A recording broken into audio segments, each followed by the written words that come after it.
ฉันละนายสิ่งดีมันขอเปลี่ยนจูจี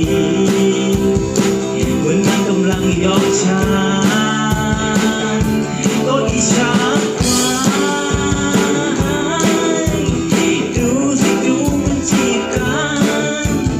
ควายตัวผู้มองควายตัวเมียตามพวกมันมันจะรู้ไหมว่าเจ้าของมันนั้นเพิ่งโดนเขา